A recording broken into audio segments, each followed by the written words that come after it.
তবে কি এবার পাকিস্তানের পথেই হাঁটছে বাংলাদেশ? ভারতের মাটিতে পা দিলে কি বিপন্ন হবে বাংলাদেশের সম্মান? আইসিসি পরিষ্কার জানিয়ে দিয়েছে ম্যাচ সরবে না। তবুও কেন বেঁকে বসল ইউনূস সরকার? বিসিবির সুর নরম করলেও কেন ক্রীড়া উপদেষ্টা আসিফ নজরুল সাফ জানিয়ে দিলেন ভারতে আমরা খেলব না। পাকিস্তানের দোহাই দিয়ে ঠিক কি চাইছেন তিনি? নমস্কার বন্ধুরা, আপনারা দেখছেন টিএসপিএন বাংলা। আজকের ভিডিওতে আমরা আলোচনা করব ভারত বাংলাদেশ ক্রিকেট নিয়ে তৈরি হওয়া এক নতুন সংঘাতের কথা, যা শুনলে আপনিও অবাক হবেন। তাই ভিডিওটি স্কিপ না করে শেষ পর্যন্ত দেখুন। বাংলাদেশ জুড়ে এখন এক অদ্ভুত পরিস্থিতি। একদিকে মৌলবাদের চাষ, অন্যদিকে নিত্য সংখ্যালঘু নির্যাতন এবং ভারত বিদ্বেষ। এসব কিছুর পরেও ভারত কিন্তু এখনো কূটনৈতিক সৌজন্য বজায় রেখেছে। প্রতিবেশী রাষ্ট্র হিসেবে আলোচনার দরজা এখনো খোলা রেখেছে নয়াদিল্লি।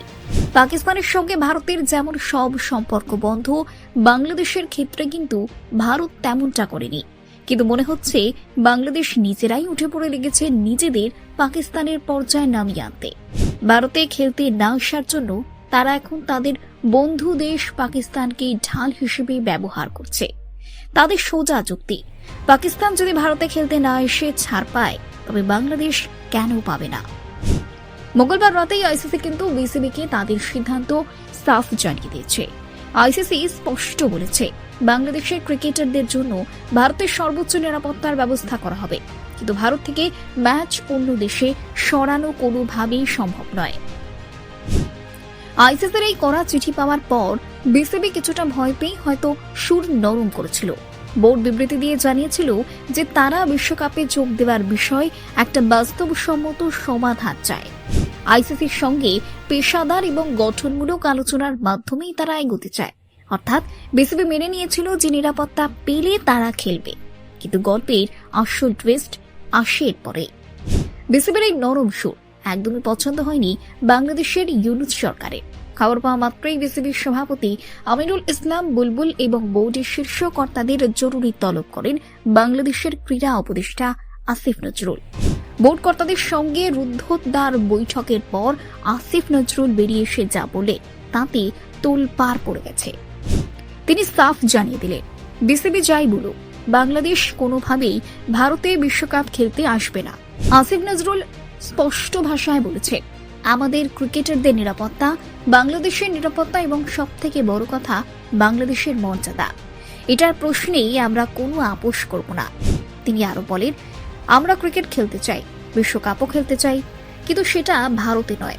আয়োজক দেশ হিসেবে শ্রীলঙ্কাও আছে, আমরা সেখানে খেলতে চাই। বিসিবি স্বীকার না করলেও আসিফ নজরুল কার্যত মেনেই নিয়েছেন যে আইসিসি তাদের দাবি খারিজ করে দিয়েছে। তিনি বলেন, আইসিসির চিঠি পড়ে মনে হয়েছে ভারতে বাংলাদেশের ক্রিকেটারদের জন্য যে নিরাপত্তা ইস্যু তৈরি হয়েছে সেটা তারা বুঝতেই পারেনি। এখানেই থামেননি তিনি। তার দাবি এটা শুধু নিরাপত্তার প্রশ্ন নয়, এটা জাতীয় অবমাননার ইস্যু। তিনি পাকিস্তানের উদাহরণ টেনে সরাসরি প্রশ্ন তুলেছেন, ভারত যদি চ্যাম্পিয়ন ট্রফি খেলতে পাকিস্তানে না যায়, আবার পাকিস্তান যদি ভারতে বিশ্বকাপ খেলতে না আসে, তাহলে বাংলাদেশের ক্ষেত্রে সমস্যা কোথায়? আসিফ নজরুল জানিয়েছেন, আইসিসির সিদ্ধান্ত তারা মানছেন না। ভেন্যু বদল বা স্থান পরিবর্তনের দাবি তারা আইসিসিকে আবারও ইমেল করবেন। অর্থাৎ বিসিবি নরম হলেও সরকার নরম। তারা বিশ্বকাপ খেলতে চায়, কিন্তু ভারতে নয়। বন্ধুরা, আপনাদের কি মনে হয়, বাংলাদেশ কি পাকিস্তানের মতোই খেলার মাঠকে রাজনীতির হাতিয়ার বানাচ্ছে, নাকি তাদের নিরাপত্তার দাবি সঠিক? ভারত কি তাদের দাবি মেনে নেবে? আপনাদের মতামত নিচে কমেন্ট করে অবশ্যই জানান। ক্রিকেট বিশ্বের এমন সব আরো এক্সক্লুসিভ খবরের জন্য এখনই সাবস্ক্রাইব করুন টিএসপিএন বাংলা এবং বেল আইকনটি প্রেস করে দিন। দেখা হচ্ছে পরের ভিডিওতে।